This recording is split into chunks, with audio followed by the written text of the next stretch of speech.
Hello, welcome to Goodnight Flagstaff. I'm Jen Geyer, and we're here to read together The Mirror of Galadriel for all of you tonight.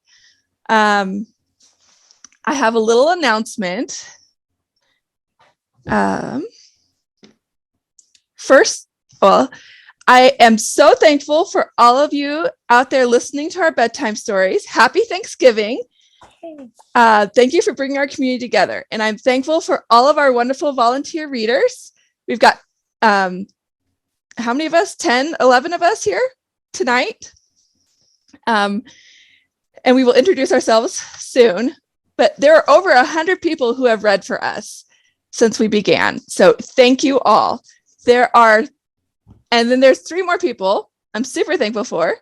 Jill Valencia and Tammy Rauschenbach, who have been helping me put together the scripts for our readers to use every night. And I've saved the best for last. And it's not just me who is thankful for this person, but so many more. And we've all contributed to a group gift for her. She's the one who thought of and created Goodnight Flagstaff. She has kept it going for the last 20 months. She has brought our community closer together in a time when it feels like that is impossible. I don't know how many hours she has volunteered to make sure each night's recordings air for us to listen to, but I do know it has been a lot. From all of us to you, thank you, Jamie Paul, for all you have done for us and continue to do. Aw, thanks. And thank Jen, because I really think she's been holding it together for months now. She's amazing. Look, I got a card. It says, we appreciate you. And here are all the people who have donated $350 to you. That's crazy. Thank you guys. That is so nice. Thank you very, very much. So now let us introduce which character we'll be reading throughout the story. I'm going to be reading Haldir the elf. I'm Tammy Rauschenbach, and I'll be the narrator.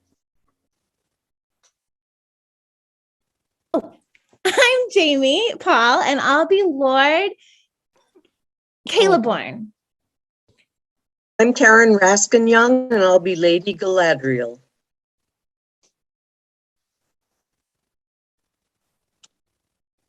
We can't hear you, John. That's because I was muted. I'm sorry. My name's John Propster. I'll be reading Aragorn and Merry. I'm Jill Valencia, and I will be reading the part of Legolas. I'm Ryan Geyer. I'll be reading the part Frodo.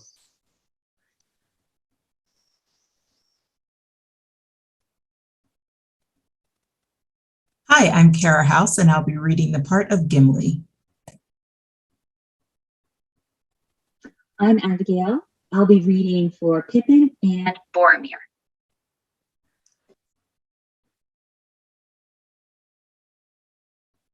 Bob, we can't hear you.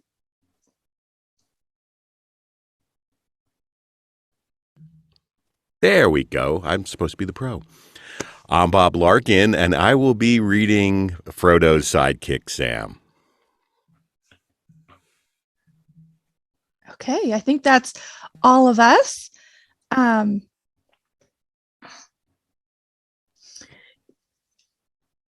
You know where to find all of our chapters from our favorite family-friendly books at 8 p.m. each weeknight on the Literacy Center YouTube's channel and on Creator Radio, a local online radio station.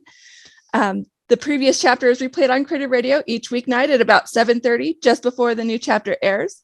You also can listen to all previous Goodnight Flagstaff recordings on YouTube. We are currently reading The Fellowship of the Ring by J.R.R. Tolkien. If you'd like to check it out to read along with us at home, it is available at the library. Check one out today with your Coconino County Library card. Please email us if you'd like to join our team of readers and connect with your community through stories. All ages welcome. Our email is goodnightflagstaff@gmail.com. Last time we read together, the elves let the fellowship sleep on platforms in the trees. It was a good thing they did because orcs passed below them while they slept, and a creature was seen climbing the tree Frodo was lying in, but was chased off when the elf returned. In the morning, they were blindfolded and led to the heart of Lothlorien. When their eyes were unveiled, the beauty overwhelmed them.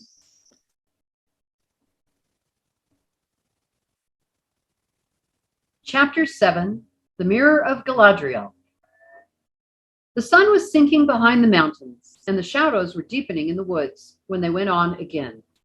Their paths were now went into thickets where the dusk had already gathered. Night came beneath the trees as they walked, and the elves uncovered their silver lamps. Suddenly, they came out into the open again and found themselves under a pale evening sky pricked by a few early stars. There was a wide, treeless space before them, running in a great circle and bending away on either hand. Beyond it was a deep fosse, lost in soft shadow, but the grass upon its brink was green, as if it glowed still in memory of the sun that had gone. Upon the further side there rose to a great height a green wall, encircling a green hill thronged with malorn trees taller than any they had yet seen in all the land. Their height could not be guessed, but they stood up in the twilight like living towers. In their many-tiered branches and amid their ever-moving leaves, countless lights were gleaming, green and gold and silver. Haldir turned towards the company. Welcome to Khara's Galadon, he said. Here is the city of the Galadrim, where dwell the Lord Celeborn and Galadriel, the Lady of Lorien. But we cannot enter here, for the gates do not look northward. We must go around to the southern side, and the way is not short, for the city is great. There was a road paved with white stone running on the outer brink of the fosse. Along this they went westward, with the city ever climbing up like a green cloud upon their left. And as the night deepened, more lights sprang forth, until all the hill seemed afire with stars. They came at last to a white bridge, and crossing, found the great gates of the city. They faced southwest, set between the ends of the encircling wall that here overlapped, and they were tall and strong, and hung with many lamps. Haldir knocked and spoke, and the gates opened soundlessly, but of guards Frodo could see no sign. The travelers passed within, and the gates shut behind them. They were in a deep lane between the ends of the wall, and passing quickly through it, they entered the city of the trees. No folk could they see, nor hear any feet upon the paths, but there were many voices about them, and in the air above. Far away up on the hill, they could hear the sound of singing, falling from on high like soft rain upon leaves. They went along many paths and climbed many stairs, until they came to the high places and saw before them, amid a wide lawn, a fountain shimmering. It was lit by silver lamps that swung from the boughs of trees, and it fell into a basin of silver, from which a white stream spilled. Upon the south side of the lawn there stood the mightiest of all the trees. Its great smooth bole gleamed like gray silk, and up it towered until its first branches, far above, opened their huge limbs under shadowy clouds of leaves. Beside it, a broad white ladder stood, and at its foot 3 elves were seated. They sprang up as the travelers approached, and Frodo saw that they were tall and clad in gray mail, and from their shoulders hung long white cloaks. Here dwell Celeborn and Galadriel, said Haldir. It is their wish that you should ascend and speak with them. One of the elf wardens then blew a clear note on a small horn, and it was answered 3 times from far above. I will go first, said Haldir. Let Frodo come next, and with him Legolas. The others may follow as they wish. It is a long climb for those that are not accustomed to such stairs, but you may rest upon the way. As he climbed slowly up, Frodo passed many flets, some on one side, some on another, and some set about the bole of the tree, so that the ladder passed through them. At a great height above the ground, he came to a wide talon, like the deck of a great ship. On it was built a house, so large that almost it would have served for a hall of men upon the earth. He entered behind Haldir, and found that he was in a chamber of oval shape, in the midst of which grew the trunk of the great Malorn, now tapering toward its crown, and yet making still a pillar of wide girth.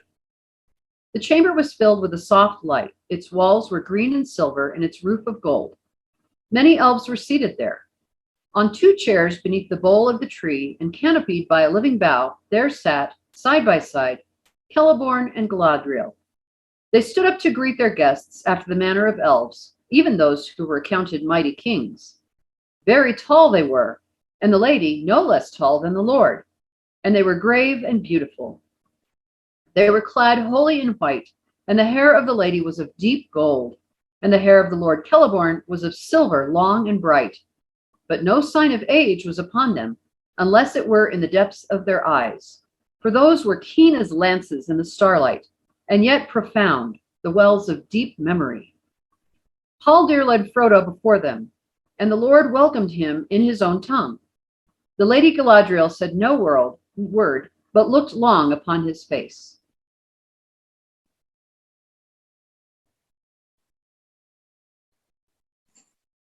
Unmute. Darn it. Sit now beside my chair, Frodo of the Shire. Said Celeborn. When all have come, we will speak together. Each of the companions he greeted courteously by name as they entered. Welcome, Aragorn, son of Arathorn, he said.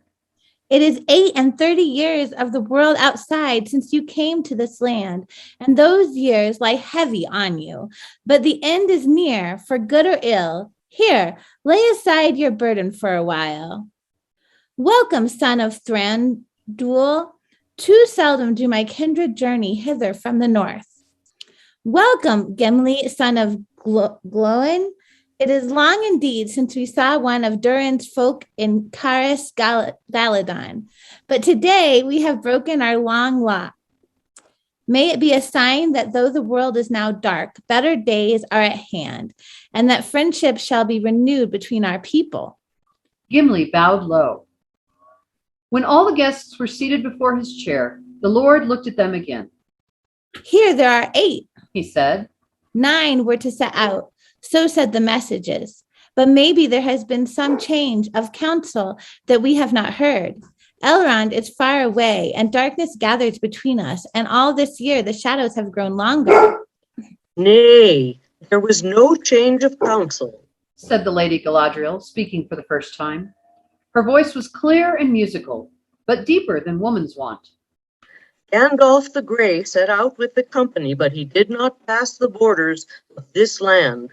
Now tell us where he is, for I much desired to speak with him again, but I cannot see him from afar unless he comes within the fences of Lothlorien. The grey mist is about him, and the ways of his feet and of his mind are hidden from me. Alas, said Aragorn. Gandalf the Grey fell into shadow. He remained in Moria and did not escape. At these words, all the elves in the hall cried aloud in grief and amazement. These are evil tidings, said Celeborn. The most evil that have been spoken here in long years full of grievous deeds. He turned to Haldir. Why has nothing of this been told to me before? He asked in the elven tongue. We have not spoken to Haldir of our deeds or our purpose, said Legolas. At first, we were weary and danger was too close behind.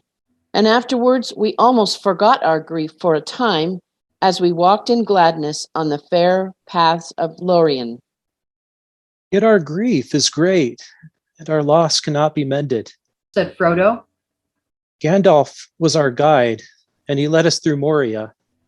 And when our escape seemed beyond hope, he saved us, and he fell. Tell us now the full tale, said Celeborn. Then Aragorn recounted all that had happened upon the pass of Caradhras and in the days that followed, and he spoke of Balin in his book, and the fight in the chamber of Mazarbul, and the fire, and the narrow bridge, and the coming of the terror. An evil of the ancient world, it seems, such as I have not seen before, said Aragorn. It was both a shadow and a flame, strong and terrible. It was a Balrog of Morgoth, said Legolas. Of all Elfbanes, the most deadly, save the one who sits in the dark tower. Indeed, I saw upon the bridge, and which haunts our darkest dreams, I saw Durin's bane, said Gimli in a low voice, and dread was in his eyes. Alas, said Celeborn. We long have feared that under Khara a terror slept. But had I known that the dwarves had stirred up the evil in Moria again, I would have forbidden you to pass the northern borders, you and all that went with you. And if it were possible, one would say that at the last, Gandalf fell from wisdom into folly, going needlessly into the net of Moria. He would be rash indeed that said that thing, said Galadriel gravely.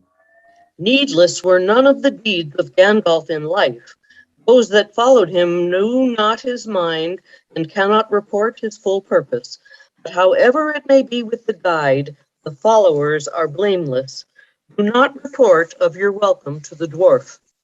If our folk had been exiled long and far from Lothlorien, who of the Galathrim, even Celeborn the Wise, would pass nigh and would not wish to look upon their ancient home, though it had become an abode of dragons.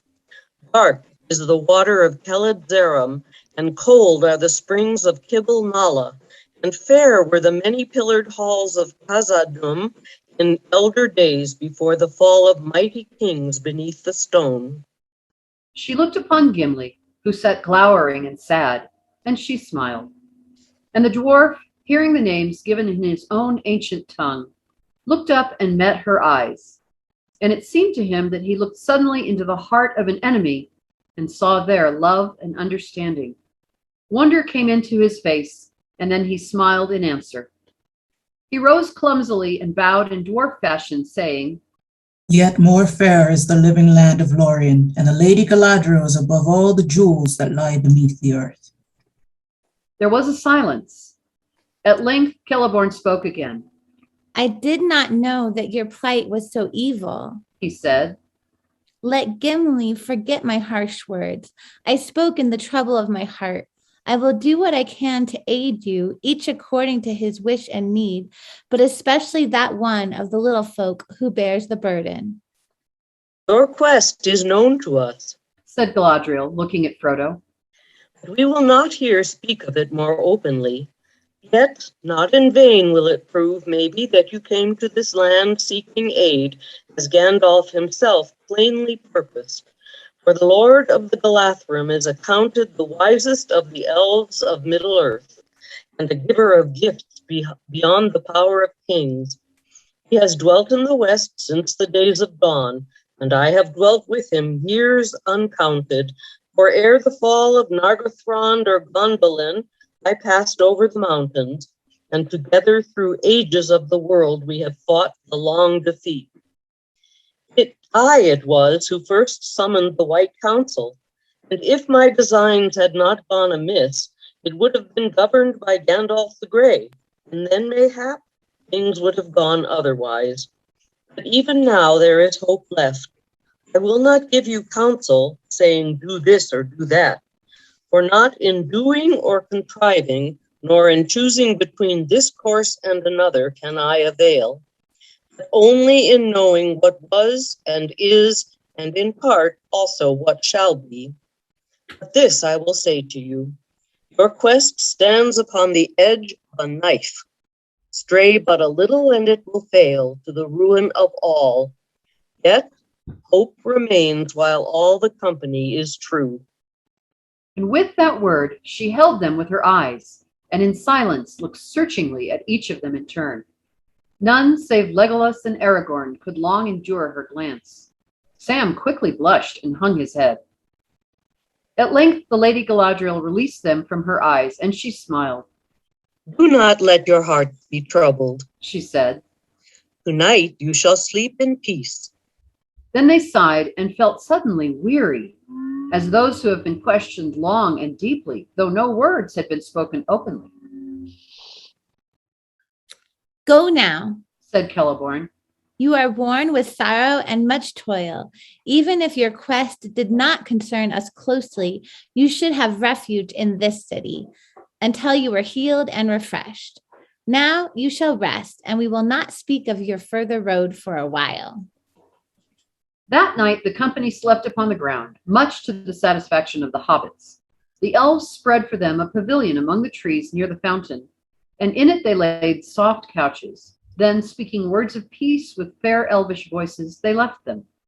For a little while, the travelers talked of their night before in the treetops, and of their day's journey, and of the Lord and Lady, for they had not yet the heart to look further back. What did you blush for, Sam? Said Pippin. You soon broke down. Anyone would have thought you had a guilty conscience. I hope it was nothing worse than a wicked plot to steal one of my blankets.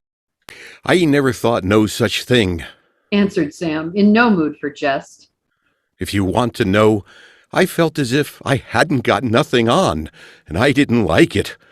She seemed to be looking inside me and asking me what would I do if she gave me the chance of flying back home to the Shire, to a nice little hole with a bit of garden of my own. Well, that's funny, said Mary. Almost exactly what I felt myself, only, well, I don't think I'll say any more. He ended lamely. All of them, it seemed, had fared alike. Each had felt that he was offered a choice between a shadow full of fear that lay ahead and something that he greatly desired. Clear before his mind it lay, and to get it, he had only to turn aside from the road and leave the quest and the war against Sauron to others. And it seemed to me, too, said Gimli, that my choice would remain secret and known only to myself. To me it seemed exceedingly strange, said Boromir. Maybe it was only a test, and she thought to read our thoughts for her own good purpose. But almost I should have said that she was tempting us, and offering what she pretended to have the power to give. It need not be said that I refused to listen. The men of Minas Tirith are true to their word. But what he thought that the lady had offered him, Boromir did not tell. And as for Frodo, he would not speak, though Boromir pressed him with questions. She held you long in her gaze, ring-bearer, he said. Yes, said Frodo. But whatever came into my mind then, I will keep there. Well, have a care, said Boromir. I do not feel too sure of this elvish lady and her purposes. Speak no evil of the Lady Galadriel, said Aragorn sternly. You know not what you say. There is in her and in this land no evil, unless a man bring it hither himself. Then let him beware. But tonight I shall sleep without fear for the first time since I left Rivendell. And may I sleep deep and forget for a while my grief. I am weary in body and in heart. He cast himself down upon his couch and fell at once into a long sleep. The others soon did the same, and no sound or dream disturbed their slumber. When they woke, they found that the light of day was brought upon the lawn before the pavilion, and the fountain rose and fell glittering in the sun. They remained some days in Lothlorien, so far as they could tell or remember. All the while that they dwelt there, the sun shone clear, save for a gentle rain that fell at times and passed away, leaving all things fresh and clean. The air was cool and soft, as if it were early spring, yet they felt about them the deep and thoughtful quiet of winter. It seemed to them that they did little but eat and drink and rest and walk among the trees, and it was enough. They had not seen the Lord and Lady again, and they had little speech with any of the elven folk, for few of these spoke any but their own sylvan tongue. Haldir had bidden them farewell and gone back again to the fences of the north, where a great watch was now kept since the tidings of Moria that the company had brought. Legolas was much away among the Galadrim, and after the first night he did not sleep with the other companions, though he returned to eat and talk with them. Often he took Gimli with him when he went abroad in the land, and the others wondered at this change. Now, as the companions sat or walked together, they spoke of Gandalf, and all that each had known and seen of him came clear before their minds. As they were healed of hurt and weariness of body, the grief of their loss grew more keen. Often they heard nearby elvish voices singing, and knew that they were making songs of lamentation for his fall, for they caught his name among the sweet sad words that they could not understand. Mithrandir, Mithrandir, sang the elves, O pilgrim gray, for so they loved to call him. But if Legolas was with the company, he would not interpret the songs for them, saying that he had not the skill, and that for him the grief was still too near, a matter for tears and not yet for song. It was Frodo who first put something of his sorrow into halting words. He was seldom moved to make song or rhyme. Even in Rivendell he had listened and had not sung himself, though his memory was stored with many things that the others had made before him. But now, as he sat beside the fountain in Lorien and heard about him the voices of the elves, his thought took shape in a song that seemed fair to him. Yet, when he tried to repeat it to Sam, only snatches remained, faded as a handful of withered leaves. When evening in the Shire was gray, his footsteps on the hill were heard. Before the dawn, he went away on journey long without a word. From wilderland to western shore, from northern waste to southern hill, through dragon lair and hidden door, and darkling woods he walked at will. With dwarf and hobbit, elves and men, with mortal and immortal folk, with bird on bough and beast on den, in their own secret tongues he spoke. A deadly sword, a healing hand, a back that bent beneath its load, a trumpet voice, a burning brand, a weary pilgrim on the road. A lord of wisdom throned he sat, swift in anger, quick to laugh, an old man in a battered hat who leaned upon a thorny staff. He stood upon the bridge alone, and fire and shadow both defied. His staff was broken on the stone. In Khazad-dûm, his wisdom died. Why, you'll be beating Mr. Bilbo next, Said Sam. No, I'm afraid not. Said Frodo. That is the best I can do yet. Well, Mr. Frodo, if you do have another go, I hope you'll say a word about his fireworks. Said Sam. Something like this.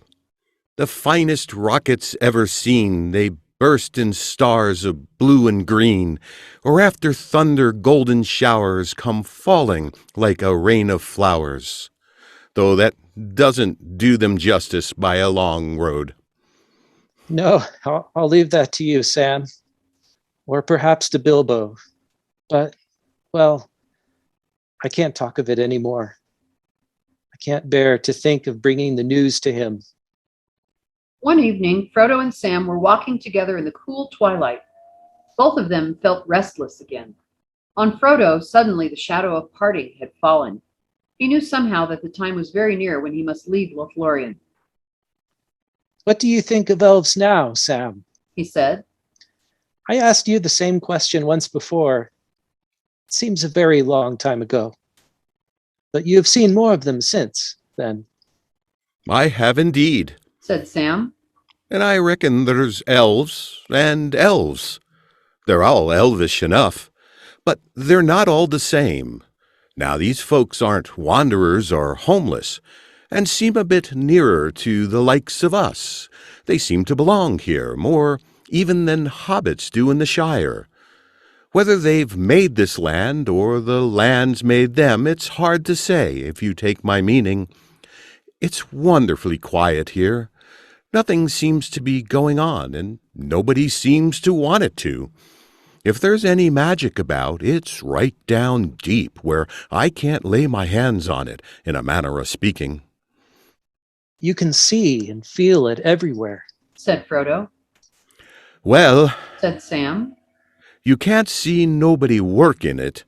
No fireworks like poor old Gandalf used to show. I wonder we don't see nothing of the Lord and Lady in all these days. I fancy now that she could do some wonderful things if she had a mind. I'd dearly love to see some elf magic, Mr. Frodo. I wouldn't. Said Frodo. I'm content. And I don't miss Gandalf's fireworks, but his bushy eyebrows, and his quick temper, and his voice. You're right, Said Sam. and I don't think I'm finding fault. I've often wanted to see a bit of magic, like what it tells of in old tales, but I've never heard of a better land than this. It's like being at home and on a holiday at the same time, if you understand me. I don't want to leave. All the same, I'm beginning to feel that if we've got to go on, then we'd best get it over. It's the job that's never started as takes longest to finish, as my old gaffer used to say, and I don't reckon that these folks can do much more to help us, magic or no. It's when we leave this land that we shall miss Gandalf worse, I'm thinking. I'm afraid that's only too true, Sam. Said Frodo. Yet I hope very much that before we leave, we shall see the Lady of the Elves again. Even as he spoke, they saw, as if she came in answer to their words, the Lady Galadriel approaching. Tall and white and fair, she walked beneath the trees. She spoke no word, but beckoned to them. Turning aside, she led them toward the southern slopes of the hill of Khara, and passing through a high green hedge, they came into an enclosed garden. No trees grew there, and it lay open to the sky. The evening star had risen and was shining with white fire above the western woods. Down a long flight of steps, the lady went into a deep green hollow, through which ran murmuring the silver stream that issued from the fountain on the hill. At the bottom, upon a low pedestal carved like a branching tree, stood a basin of silver, wide and shallow, and beside it stood a silver ewer. With water from the stream, Galadriel filled the basin to the brim and breathed on it, and when the water was still again, she spoke. Here is the mirror of Galadriel, She said. I have brought you here so that you may look in it, if you will. The air was very still, and the dell was dark, and the elf lady beside him was tall and pale. What shall we look for? And what shall we see? Asked Frodo, filled with awe. Many things I can command the mirror to reveal, She answered. and to some I can show what they desire to see.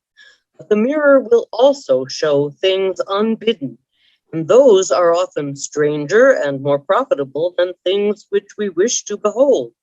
What you will see if you leave the mirror free to work, I cannot tell, for it shows things that were, and things that are, and things that yet may be.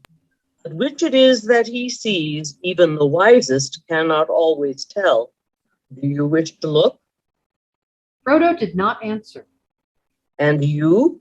She said, turning to Sam. For this is what your folk would call magic, I believe, though I do not understand clearly what they mean, and they seem to use the same word of the deceits of the enemy. This, if you will, is the magic of Galadriel.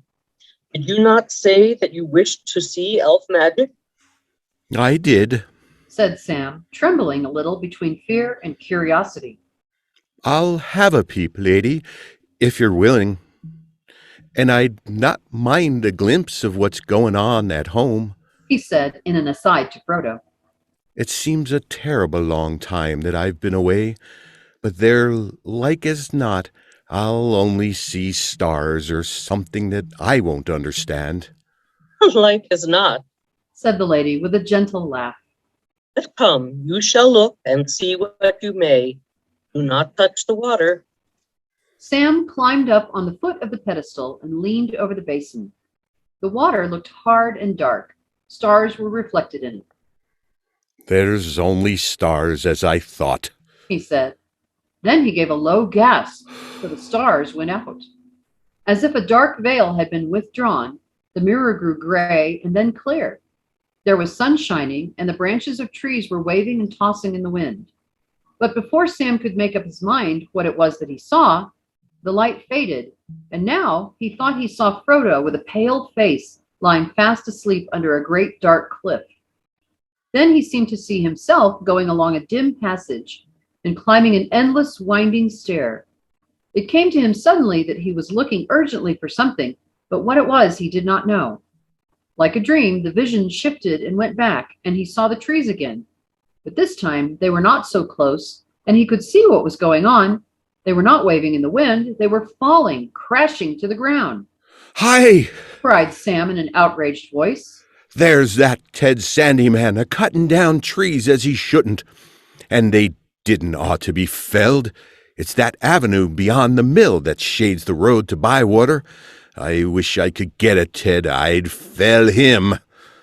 But now Sam noticed that the old mill had vanished, and a large red brick building was being put up where it had stood. Lots of folk were busily at work. There was a tall red chimney nearby. Black smoke seemed to cloud the surface of the mirror. There's some devilry at work in the Shire, he said. Elrond knew what he was about when he wanted to send Mr. Murray back. Then suddenly Sam gave a cry and sprang away. I can't stay here, he said wildly. I must go home. They've dug up Bagshot Row, and there's the poor old gaffer going down the hill with his bits of things on a barrow. I must go home. You cannot go home alone, said the lady. You did not wish to go home without your master before you looked in the mirror, and yet you knew that evil things might well be happening in the Shire. Remember that the mirror shows many things, and not all have yet come to pass.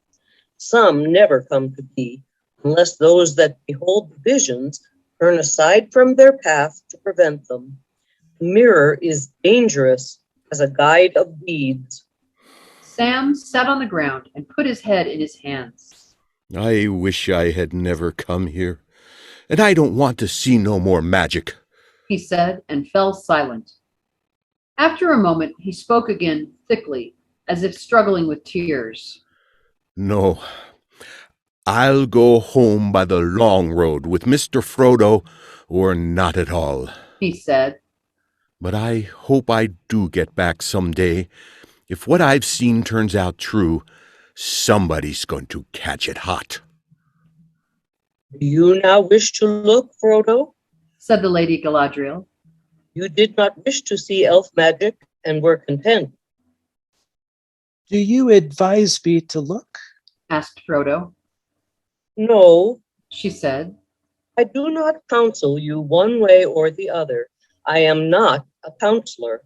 You may learn something, and whether what you see be fair or evil, that may be profitable, and yet it may not.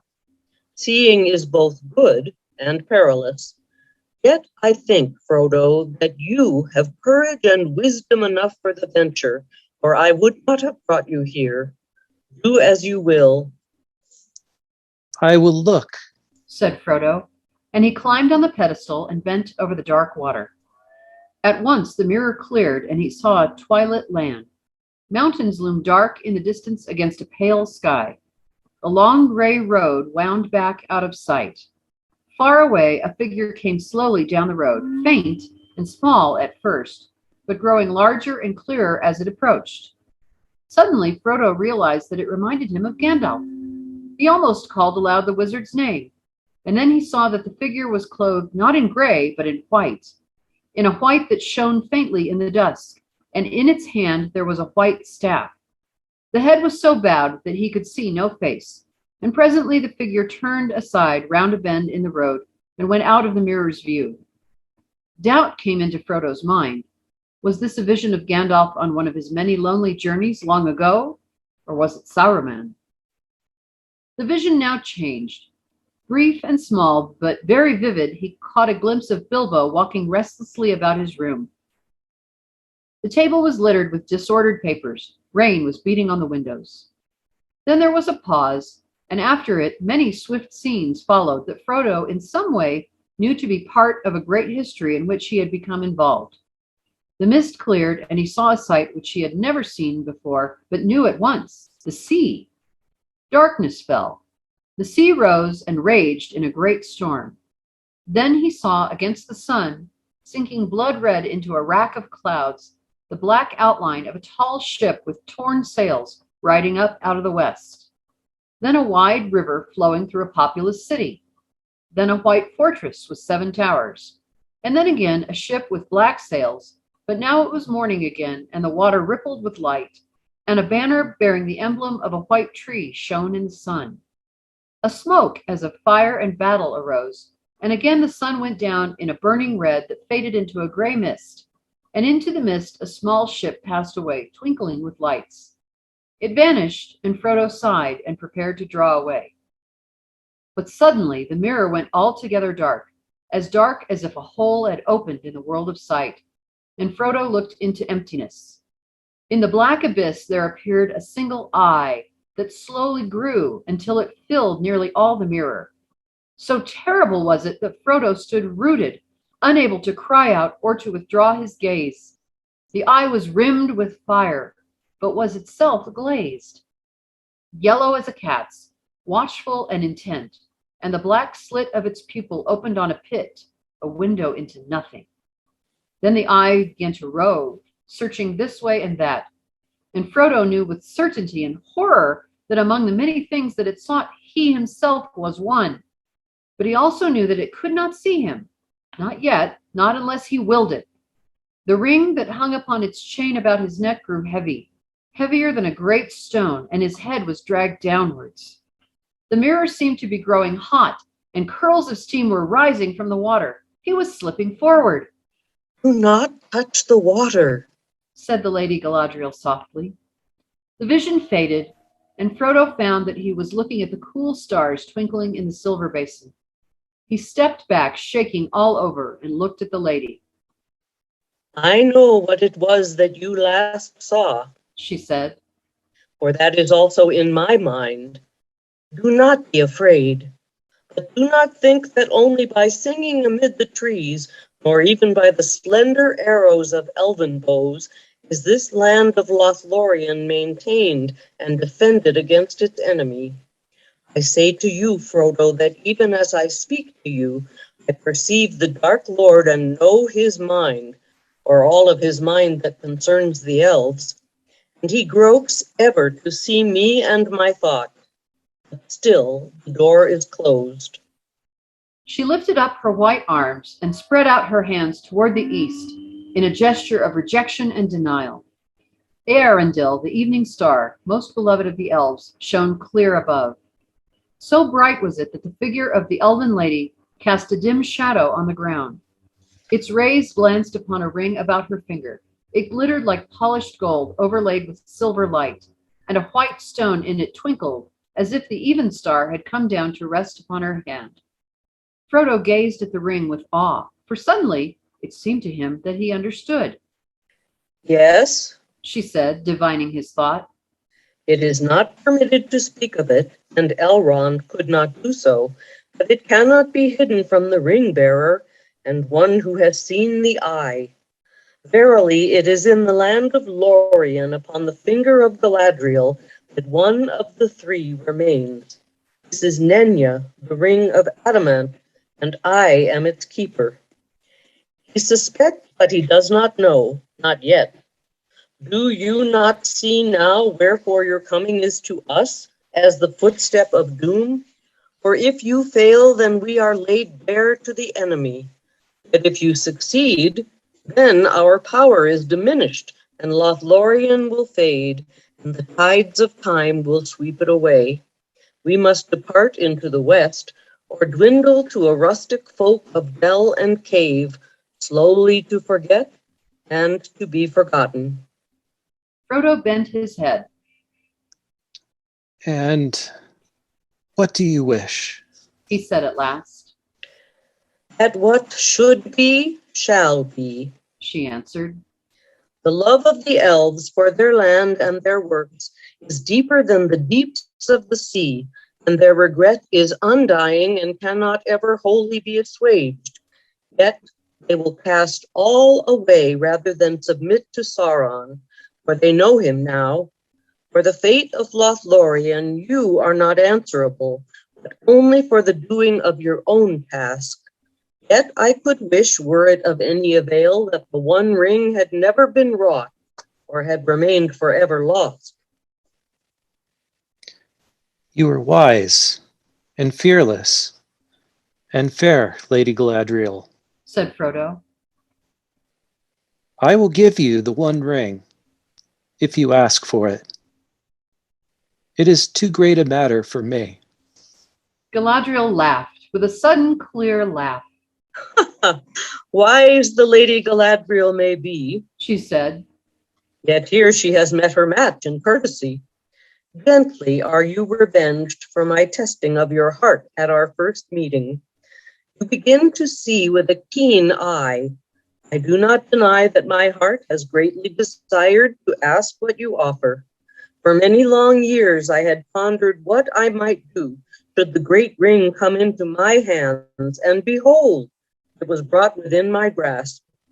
The evil that was devised long ago works on in many ways, whether Sauron himself stands or falls. Would not that have been a noble deed to set to the credit of his ring if I had taken it by force or fear from my guest? And now, at last, it comes. You will give me the ring freely. In place of the dark lord, you will set up the queen, and I shall not be dark, but beautiful and terrible as the morning and the night, fair as the sea and the sun and the snow upon the mountain, dreadful as the storm and the lightning, stronger than the foundations of the earth. All shall love me and despair. She lifted up her hand, and from the ring that she wore there issued a great light that illumined her alone and left all else dark. She stood before Frodo, seeming now tall beyond measurement and beautiful beyond enduring, terrible and worshipful. Then she let her hand fall, and the light faded, and suddenly she laughed again. And lo, she was shrunken, a slender elf woman, clad in simple white, whose gentle voice was soft and sad. I passed the test, she said.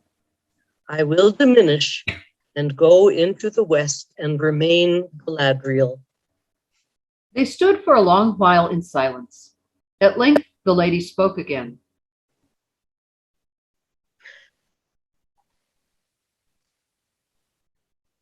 Let us return, she said.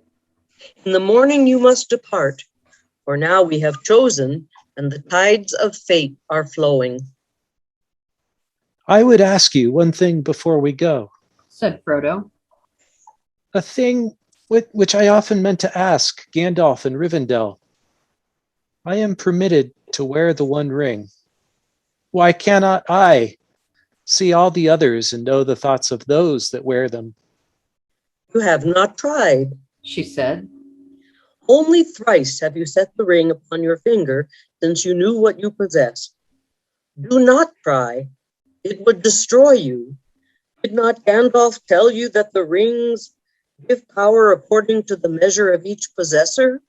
Before you could use that power, you would need to become far stronger and to train your will to the domination of others. Yet even so, as ring bearer and as one that has borne it on finger and seen that which is hidden, your sight is grown keener. You have perceived my thought more clearly than many that are accounted wise. You saw the eye of him that holds the 7 and the 9, and did you not see and recognize the ring upon my finger? Did you see my ring? She asked, turning again to Sam. No, lady, he answered. To tell the truth, I wondered what you were talking about. I saw a star through your fingers, but if you'll pardon my speaking out, I think my master was right. I wish you'd take his ring. You'd put things to rights. You'd stop them digging up the gaffer and turning him adrift. You'd make some folk pay for their dirty work. I would, she said. That is how it would begin, but it would not stop with that, alas. We will not speak more of it. Let us go. Thank you for tuning in. Join us next time for Chapter 8 in Book 2 of the Fellowship of the Ring. Good night, Flagstaff.